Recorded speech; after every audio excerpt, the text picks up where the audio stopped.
और आगे बढ़ते हुए आपको बता दें, धर्मशाला के विधायक सुधीर शर्मा ने कहा कि भाजपा ने पिछले चुनावों का आकलन करते हुए टिकटों का आवंटन किया है, जिसके चलते नए चेहरों को नगर निगम में उतारा गया है। उन्होंने कहा कि चुनावों में जाति और क्षेत्र के आधार पर बंटवारा नहीं होगा।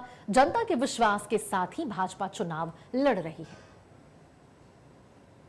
देखिए, भारतीय जनता पार्टी ने सारे प्रदेश में ही जो जिला परिषद के उम्मीदवार हैं, भाजपा समर्थित उम्मीदवारों की सूची भी जारी की है और इसी के चलते हमारे चुनाव क्षेत्र में जो 2 वार्ड हैं, एक जिकली इच्छी जिससे सतीश चौधरी जी चुनाव लड़ रहे हैं और सोकनिंदा कोट वार्ड जो है उससे सीमा जी चुनाव लड़ रही हैं।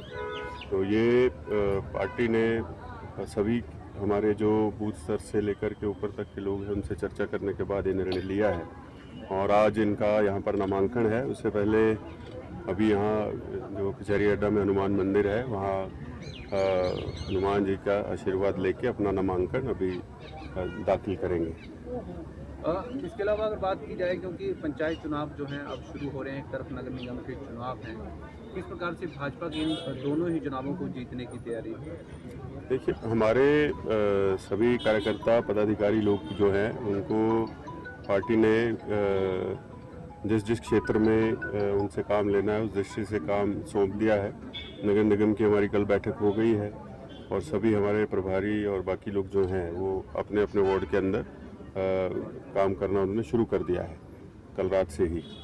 और जहाँ तक पंचायती राज का सवाल है, उसमें जिला परिषद स्तर पर जो है वो हमारे जो चाहे वो मंडल के अध्यक्ष हैं, बाकी जो हमारी टीम है और पर्यवेक्षक जो हैं वो भी अभी नामांकन प्रक्रिया जैसे जैसे चलेगी उसके साथ साथ काम अपना करना शुरू कर देंगे।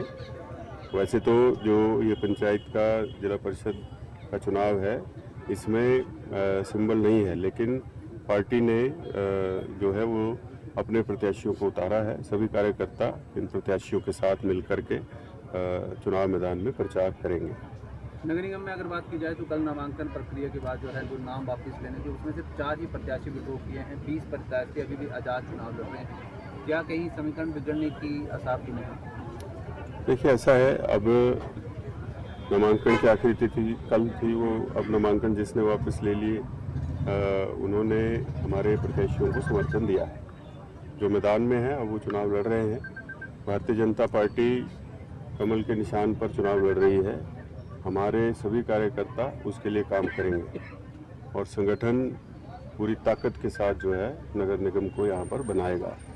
नगर निगम पूर्ण बहुमत से भारतीय जनता पार्टी का बनेगा, ऐसा मेरा विश्वास है और आप देखेंगे परिणाम आएंगे वो भारतीय जनता पार्टी के पक्ष में ही आने वाले हैं। ठीक है, आज़ाद प्रत्याशी खड़े हैं तो उसके लिए भी पार्टी की अपनी रणनीति है, उसके ऊपर काम होगा। पूर्व में जो रहे मेयर डिप्टी मेयर, उनका कहना है कि हमें एक मक्खी की तरह जो है साइड लाइन कर दिया गया है और धर्मशाला में एक ही नेता है जिसकी जो भाजपा है वो पूरी बात मान रही है। क्या कहेंगे? देखिए, भाजपा कभी भी ऐसे कार्य नहीं करती, चाहे मैं हूँ चाहे अन्य लोग हैं, हम भी उनके कार्य जो हमारे प्रत्याशी उतरे हैं उनके कार्यकर्ता की तरह काम कर रहे हैं। पार्टी ने अब आज इस चुनाव से लेकर के पिछले जितने चुनाव हुए हैं उनका आंकलन करते हुए ये जो टिकट है इसका आवंटन किया है और उसको देखते हुए ही हमने जो है नए प्रत्याशी चुनाव मैदान में उतारे हैं। हम ये चाहते हैं कि भारतीय जनता पार्टी